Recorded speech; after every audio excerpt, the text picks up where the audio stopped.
स्नेहदा स्पन्दन स्नेहदा स्पन्दन।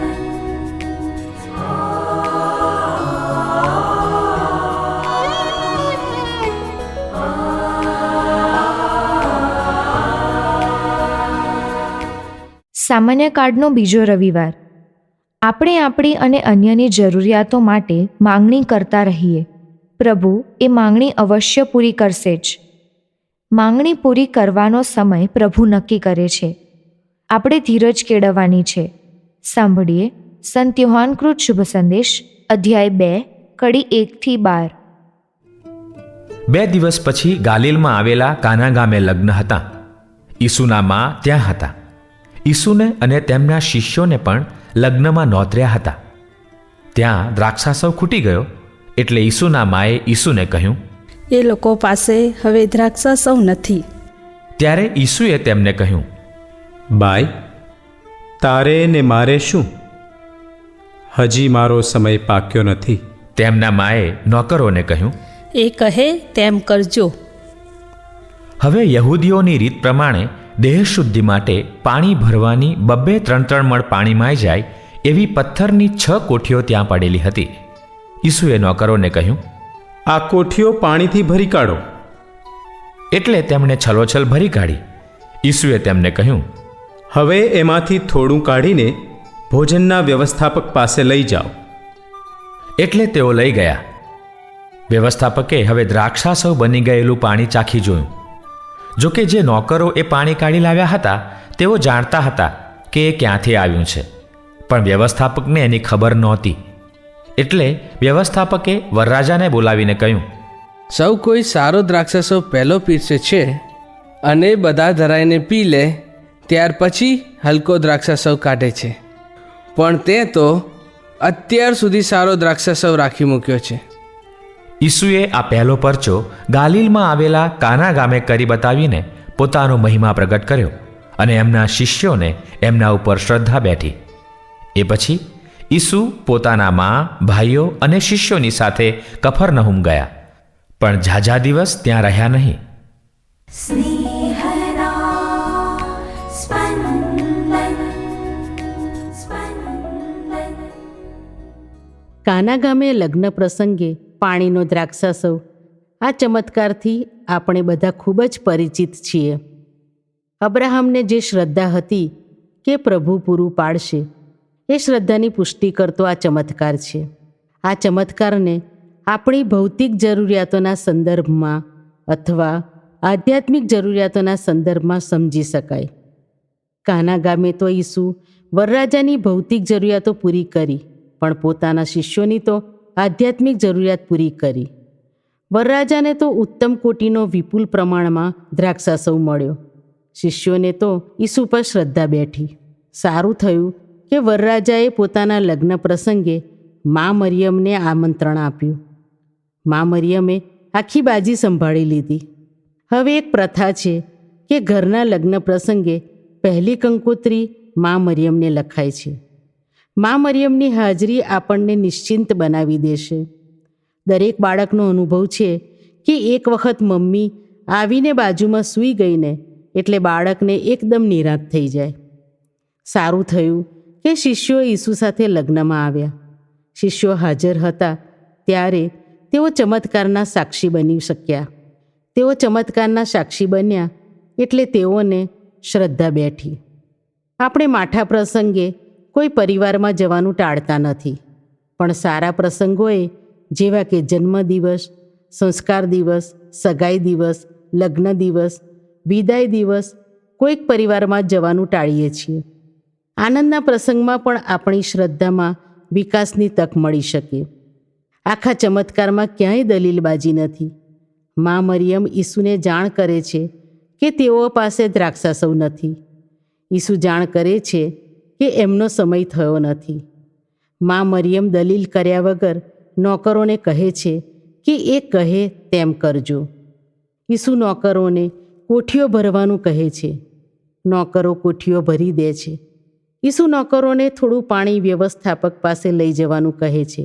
વ્યવસ્થાપક જે ભોજન સમારંભની અધિકૃત વ્યક્તિ છે તે જાહેર કરે છે કે હવે ઉત્તમ કક્ષાનો દ્રાક્ષાસવ વહેંચવાનું શરૂ થશે.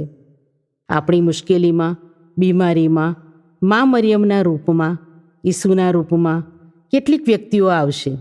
એમના સૂચનોનો અમલ કરતા રહીએ, હૈયામાં ભરપૂર શ્રદ્ધા ધરીએ કે મારી આ મુશ્કેલી હંગામી છે, કાયમી નથી. મારી આ મુશ્કેલી અથવા બીમારી કરતાં મારો ઈસુ મહાન છે, સર્વશક્તિમાન છે. નોકરોએ તો ભર્યું હતું પાણી અને કાઢ્યો દ્રાક્ષાસવ, કારણ તેઓએ પ્રભુએ કહ્યું તે પ્રમાણે જ કર્યું.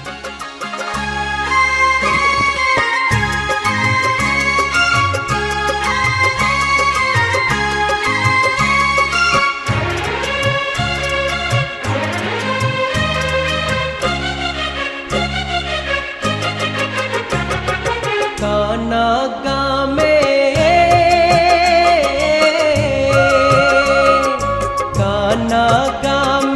લગ્ન પ્રસંગે, કાના ગામે લગ્ન પ્રસંગે ઉજવણી જીવનની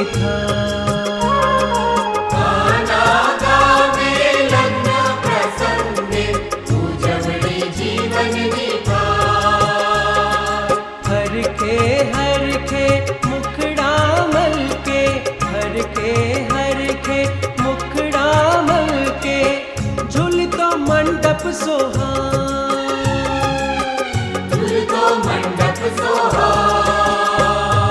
કાના ગામે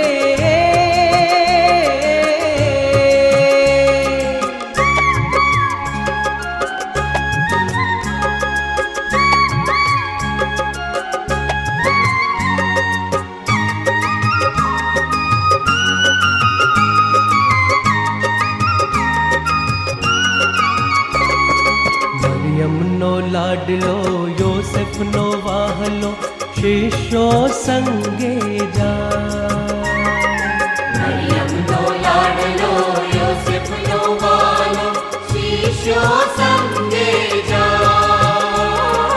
મસ્ત મગન થઈ માલતા માલતા, મસ્ત મગન થઈ રે,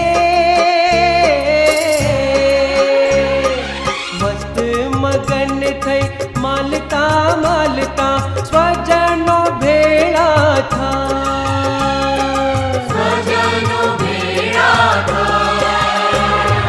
કાના ગામે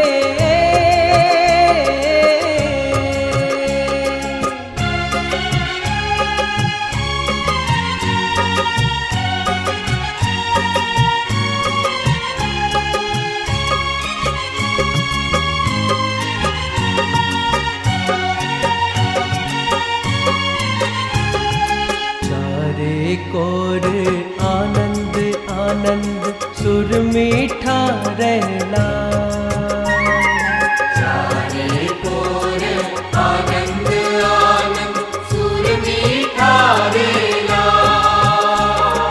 નાચતા નાચતા ગીતો ગાતા હો,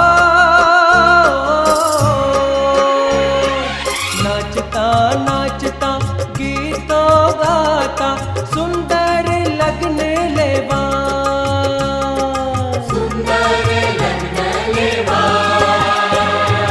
કાના ગામે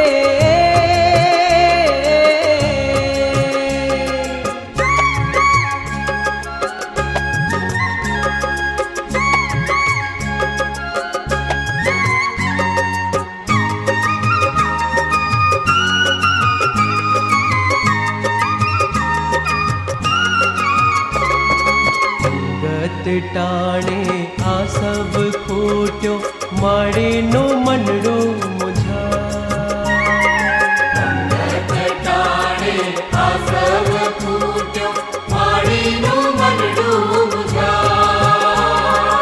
રંગમાં ભંગ પડ્યો રે ભાઈ હો, રંગમાં ભંગ પડ્યો રે ભાઈ, મુશ્કેલી મોટી સર્જા,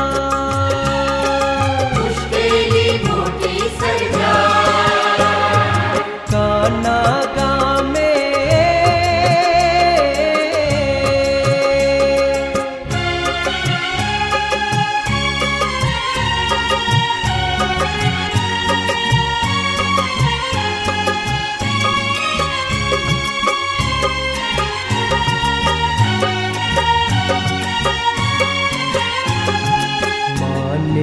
માંગણી માની લાગણી વહલો જાણી જા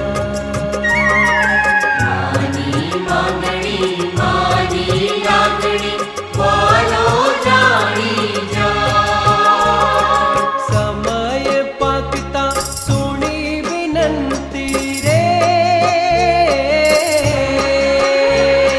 સમય પાકતા સુણી વિનંતી પહેલો ચમત્કાર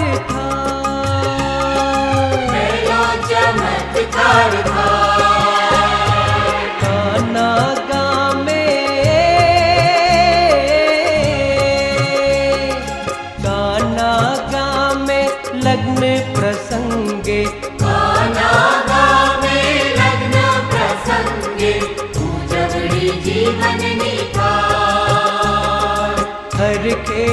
હરખે મુખડા મલકે હરખે મુખડા મલકે ઝુલતો મંડપ સોહા